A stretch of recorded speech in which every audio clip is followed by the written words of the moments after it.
चैत्र नवरात्रि क्यों मनाई जाती है, असली रहस्य जानकर चौंक जाएंगे। आवाज धीमी करो, आंखें बंद करो और थोड़ी देर के लिए इस दुनिया से दूर चले जाओ, क्योंकि जो कहानी मैं आज तुम्हें सुनाने वाला हूं वो सिर्फ एक धार्मिक त्योहार की कहानी नहीं है। ये कहानी है उस समय की जब पृथ्वी पर अंधकार था, जब देवता भी घुटनों पर थे, जब एक स्त्री की शक्ति ने ब्रह्मांड को बचाया। ये कहानी है मां दुर्गा की।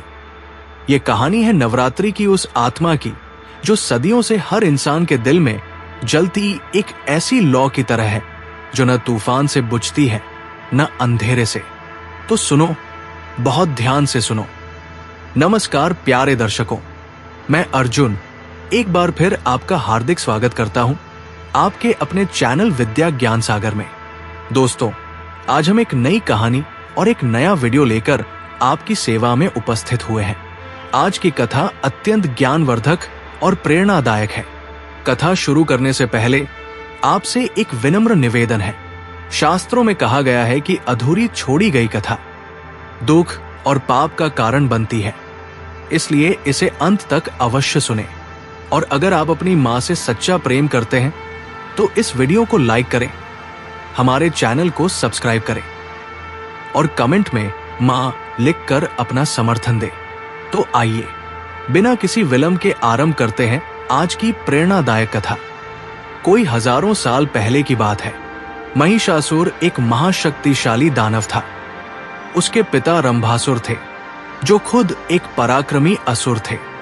लेकिन महिषासुर में जो था वो सिर्फ शक्ति नहीं था, उसमें था एक अहंकार, एक जिद, एक ऐसी भूख जो कभी नहीं भरती। उसने सोचा, अगर मुझे सबसे ताकतवर बनना है तो मुझे ब्रह्मा जी से वरदान लेना होगा। वो हिमालय की सबसे ऊंची चोटी पर गया। वहां उसने कठोर तपस्या शुरू की।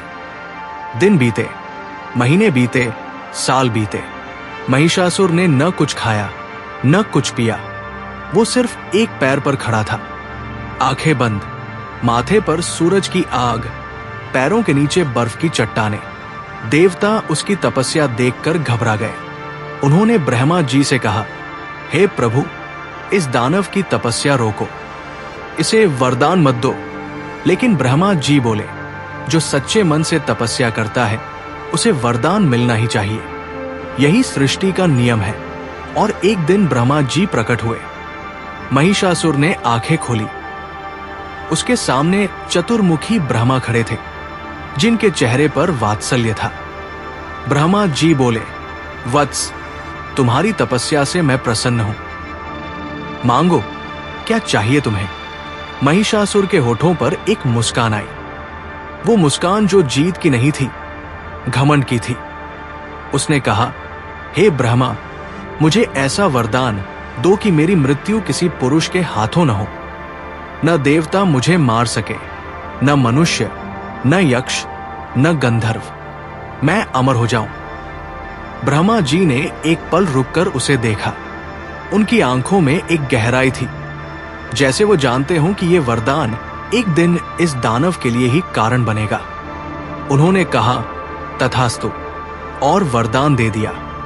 लेकिन महिषासुर ने एक बात नहीं मांगी। उसने किसी स्त्री से रक्षा नहीं मांगी। उसे लगा था, स्त्री से क्या खतरा, वो तो कमजोर है, वो तो घर में बैठती है, वो तो शक्तिहीन है। यही उसकी सबसे बड़ी गलती थी। यही उसका अहंकार था और यही अहंकार उसके विनाश का बीज बन गया। वरदान मिलते ही महिषासुर जैसे एक अलग ही इंसान बन गया। उसके अंदर एक आग जल उठी, एक अजीब नशा, एक ऐसा भ्रम कि अब वो सब कुछ कर सकता है। उसने अपनी सेना तैयार की। लाखों असुर योद्धा, महाकाय, भयानक, क्रूर। उसने हर दिशा में अपनी सेना भेजी। पहले उसने पृथ्वीलोक पर कब्जा किया, फिर पाताललोक, फिर उसकी नजर स्वर्ग पर पड़ी। इंद्रदेव स्वर्ग के राजा थे। उनके पास अमरावती थी, देवताओं का वो नगर जहां हमेशा वसंत रहता था, जहां हमेशा फूल खिलते थे, जहां हमेशा संगीत गूंजता था।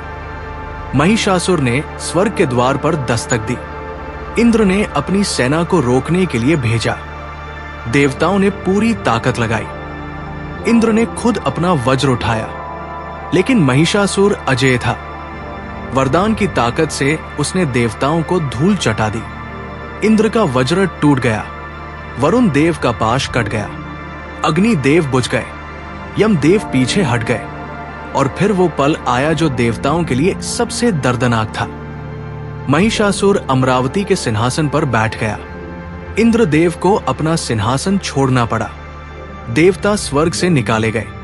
वो जो कभी अमरावती में रहते थे, वो पृथ्वी पर मनुष्यों की तरह भटकने लगे। ये अपमान था। ये सिर्फ शक्ति की हार नहीं थी, ये धर्म की हार थी, ये न्याय की हार थी। और जब धर्म हारता है, जब न्याय रोता है, तो एक ही आवाज उठती है, मां की आवाज। देवता भटक रहे थे। इंद्र, वरुण, यम, ब्रह्मा, विष्णु, महेश सब एक साथ थे, लेकिन सब असहाय थे। इंद्र के चेहरे पर आंसू थे। वो आंसू राजाओं के नहीं थे, वो एक ऐसे बेटे के आंसू थे जो घर से निकाल दिया गया हो। सभी देवता हिमालय की ओर चले, त्रिदेवों के पास पहुंचे। ब्रह्मा, विष्णु और महेश एक साथ बैठे थे। इंद्र ने कहा, हे प्रभु, महिषासुर ने सब कुछ छीन लिया। स्वर्ग हमारा नहीं रहा, पृथ्वी पर अत्याचार बढ़ रहा है, यज्ञ बंद हो गए, देवताओं का भोग नहीं मिल रहा, धर्म का नाश हो रहा है, हम क्या करें? ब्रह्मा जी बोले, महिषासुर को किसी पुरुष के हाथों मृत्यु नहीं मिल सकती। ये उसका वरदान है, लेकिन उसने एक भूल की। उसने किसी स्त्री से अपनी रक्षा नहीं मांगी। विष्णु जी मुस्कुराए, एक ऐसी मुस्कान जिसमें रहस्य था, एक ऐसी मुस्कान जिसमें उत्तर था। वो बोले, तो फिर एक स्त्री ही महिषासुर का अंत करेगी, लेकिन वो कोई साधारण स्त्री नहीं होगी। वो होगी महाशक्ति, वो होगी आदिशक्ति, वो होगी जगदम्बा। और फिर जो हुआ वो ब्रह्मांड की सबसे अविश्वसनीय घटना थी।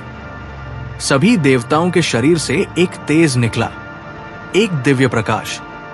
ब्रह्मा जी का तेज, विष्णु जी का तेज, महादेव का तेज, इंद्र का तेज, अग्नि का तेज, वरुण का तेज, यम का तेज, सूर्य का तेज, सभी का। वो सारे तेज एक जगह मिले, एक महापुंज बना, एक ऐसा प्रकाश जो आंखों को चौंधिया दे, जो अंधकार को चीर दे। और उस प्रकाश में से एक नारी का रूप प्रकट हुआ, मां दुर्गा, 18 भुजाओं वाली, 3 नेत्रों वाली, सिंह पर सवार। उनके चेहरे पर एक शांति थी जो किसी युद्ध से पहले की शांति थी, एक ऐसी शांति जो कहती है कि अब अन्याय का अंत होगा। हर देवता ने उन्हें अपना सबसे शक्तिशाली अस्त्र दिया। इंद्र ने वज्र दिया, वरुण ने शंख दिया, अग्नि ने शक्ति दी, यम ने दंड दिया, वायु ने धनुष बाण दिए, विष्णु जी ने सुदर्शन चक्र दिया, महादेव ने त्रिशूल दिया, ब्रह्मा जी ने कमंडल दिया, हिमालय ने सिंह दिया सवारी के लिए, और मां दुर्गा खड़ी हो गई। वो पल था सृष्टि की सबसे बड़ी क्रांति का। वो पल था जब शक्ति ने रूप लिया। वो पल था जब ब्रह्मांड ने सांस ली। मां दुर्गा ने एक बार सारे देवताओं को देखा। उनकी आंखों में करुणा थी, लेकिन उनके हाथों में शक्ति थी। वो जानती थी कि जो रास्ता आगे है वो आसान नहीं है। वो जानती थी कि जो होना है उसमें रक्त बहेगा, धरती कांपेगी, आकाश हिलेगा। लेकिन वो ये भी जानती थी कि अन्याय को रोकना होगा। महाशक्ति ने युद्ध का बिगुल बजाया। उनकी सिन्नाद ऐसी थी कि तीनों लोग कांप उठे। महिषासुर अपने सिंहासन पर बैठा था। उसके पास आया एक दूत, घबराया हुआ, सांस फूल रही थी। दूत ने कहा, महाराज, एक स्त्री ने युद्ध की चुनौती दी है। महिषासुर हंसा, एक ठहाका जो स्वर्ग तक गूंजा। उसने कहा, एक स्त्री? क्या मजाक है ये? जाओ, उसे कह दो कि मेरे साथ विवाह कर ले, युद्ध क्यों करे। दूत ने कहा, महाराज, वो कोई साधारण स्त्री नहीं है। वो सभी देवताओं के तेज से बनी है। 18 भुजाएं हैं उनकी। सिंह पर सवार है वो। महिषासुर ने एक बार और हंसा, लेकिन इस बार उसकी हंसी में थोड़ी घबराहट थी। उसने अपने सेनापतियों को बुलाया। उसने कहा, जाओ, उस स्त्री को पकड़ कर लाओ। और युद्ध शुरू हुआ। ये वो युद्ध था जो 9 दिनों तक चला। हाँ, 9 दिन। और यही 9 दिन नवरात्रि बने। यही वो 9 रातें हैं जो हम आज भी मनाते हैं। आओ, एक एक दिन को जीते हैं, एक एक रूप को समझते हैं। पहले दिन मां दुर्गा ने शैलपुत्री का रूप धारण किया। शैल यानी पर्वत, पुत्री यानी बेटी। वो पर्वतराज हिमालय की पुत्री है। सफेद वस्त्र, हाथ में त्रिशूल, माथे पर चंद्रमा, नंदी बैल पर सवार। शैलपुत्री शक्ति की नींव है। जिस तरह पर्वत स्थिर रहता है, तूफानों में भी नहीं हिलता, उसी तरह मां शैलपुत्री हमें स्थिरता देती है। पहले दिन महिषासुर की सेना का पहला दस्ता आया। हजारों असुर, भयानक, विशाल। मां ने त्रिशूल उठाया और एक ही वार में सेना का पहला दस्ता धूल में मिल गया। महिषासुर के सेनापति ने देखा और उसके पैरों तले जमीन खिसक गई। दूसरे दिन मां ने ब्रह्मचारिणी का रूप लिया। सफेद वस्त्र, हाथ में जपमाला, हाथ में कमंडल। ब्रह्मचारिणी यानी जो ज्ञान और तपस्या में लीन हो। यह रूप हमें बताता है कि सिर्फ शक्ति काफी नहीं है, ज्ञान भी चाहिए, धैर्य भी चाहिए। दूसरे दिन महिषासुर ने अपने सबसे चालाक असुर को भेजा जो माया जाल बुनता था। लेकिन मां ब्रह्मचारिणी के ज्ञान के सामने माया टिक नहीं सकती। वो असुर पराजित हुआ। तीसरे दिन मां का रूप था चंद्रघंटा। माथे पर अर्धचंद्र जो घंटे के आकार का था। 10 भुजाएं, हर हाथ में अस्त्र शस्त्र। चंद्रघंटा यानी जो शांति और वीरता का संगम हो। उनकी घंटे की आवाज से असुरों के कान फट जाते थे।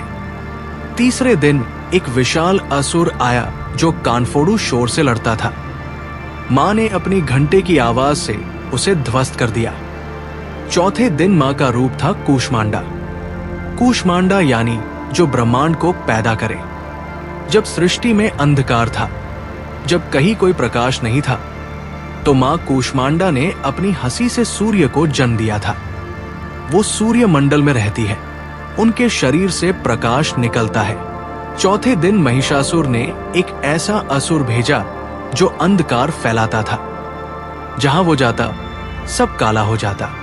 मां कूष्मांडा के प्रकाश के सामने वो अंधकार टिक न सका। वो पराजित हुआ। पांचवें दिन मां का रूप था स्कंद माता। स्कंद यानी कार्तिकेय, देवताओं के सेनापति। मां स्कंद माता वो मां है जिनकी गोद में कार्तिकेय बैठे हैं। ये रूप हमें मां की ममता दिखाता है, लेकिन जब जरूरत पड़ती है तो वही ममतामयी मां सबसे खतरनाक योद्धा बन जाती है। मां की ममता और मां का क्रोध दोनों असीम है। पांचवें दिन एक असुर आया जो मां को कमजोर दिखाने की कोशिश कर रहा था, लेकिन मां स्कंदमाता ने उसे ऐसा सबक दिया जो उसने सपने में भी नहीं सोचा था। छठे दिन मां का रूप था कात्यायनी। महर्षि कात्यायन की बेटी के रूप में मां ने यह रूप लिया।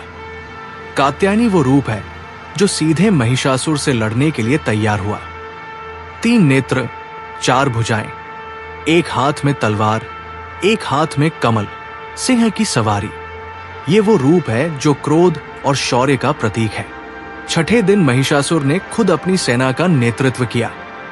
युद्ध भयानक था। पृथ्वी कांपी, आकाश हिला, नदियां उल्टी बहने लगी।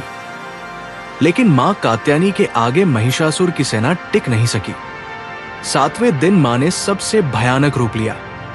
मां कालरात्रि, काला वर्ण, बिखरे हुए बाल, 3 नेत्र जिनसे अग्नि निकलती है, नाक से धुआं, हाथ में कठार और लोहे का कांटा।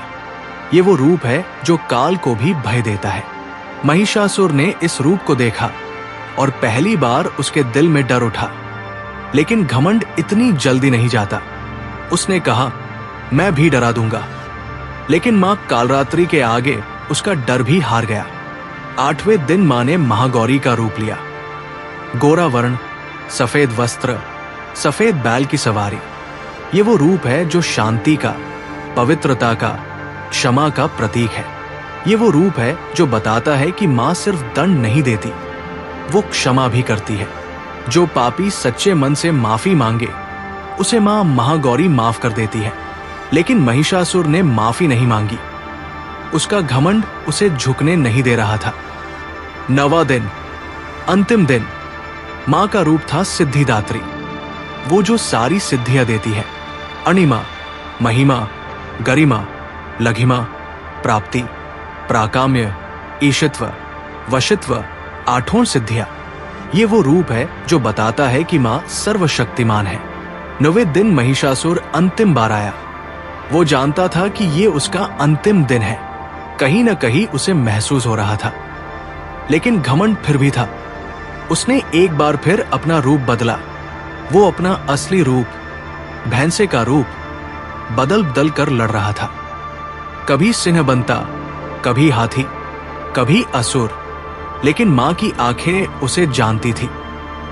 मां ने त्रिशूल उठाया, पूरा आकाश गूंज उठा और वो त्रिशूल महिषासुर के सीने में उतर गया। महिषासुर गिरा, वो जो कभी अमर था, वो जो स्वर्ग का राजा बन बैठा था, वो जिसने देवताओं को नचाया था, वो धरती पर गिरा। उसकी आंखों में अंत में एक भाव था, पछतावा।